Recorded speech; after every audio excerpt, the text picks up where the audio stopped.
Can you explain Argentina as a country? How many people live there? What type of government does it have? What does it produce?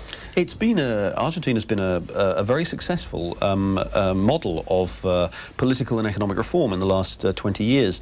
It's had a tragic history in many ways over a longer period. At the turn of the century, Argentina, which is the second largest country in South America after Brazil, it's right at the bottom of South America, a long strip along the sort of southeast limb, as it were, of South America.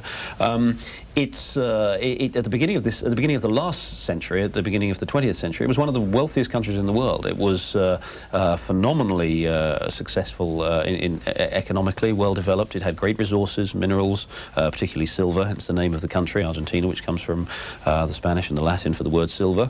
Buenos Aires, its capital, was known as the Paris of the South. It was one of the most elegant and luxurious cities in the world at the time. It was an extreme success story.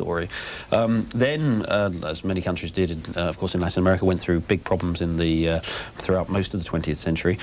The problems really got worse in the 1970s, and it had a series of course, well, in fact, you can go back, of course, to the 1950s and 1960s with Juan Perón, the president, and Eva Perón, his famous Evita, his famous wife, and the political problems that began there, constant battles with the internal disputes with the military.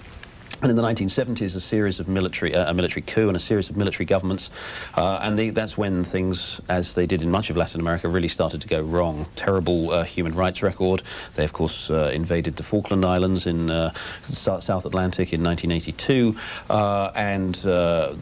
which was British, which are British owned. The British military went and recaptured them, and that led to the fall, actually, of the military governments. And that was where things actually started to go right for Argentina.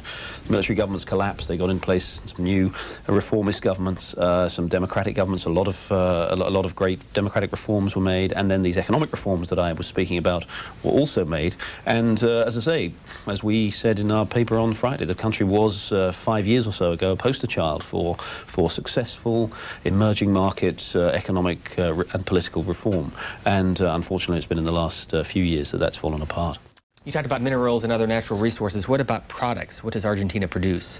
Argentina, well, it continues to produce some minerals. It has it actually exports relatively small. I mean, it's the amount of produce that it actually exports is relatively small compared to as a proportion of its overall economic output. A lot of agricultural products, of course. Famously, it's a large part of its exports are agriculture. But when you go to the store, though, you'll see a lot of wine from Chile, a lot of fruits and vegetables from Chile. What's the difference between these two countries? Why can a country like Chile survive financially and have the success that Argentina has been unable to have? Well, Chile has not had the Chile has been has put in place an economic system particularly for dealing with its budget with its budget problems at a much earlier stage. Indeed, it was one while the human rights in Chile were being ignored, and the kind of treatment of the Pinochet regime of civil rights was absolutely appalling.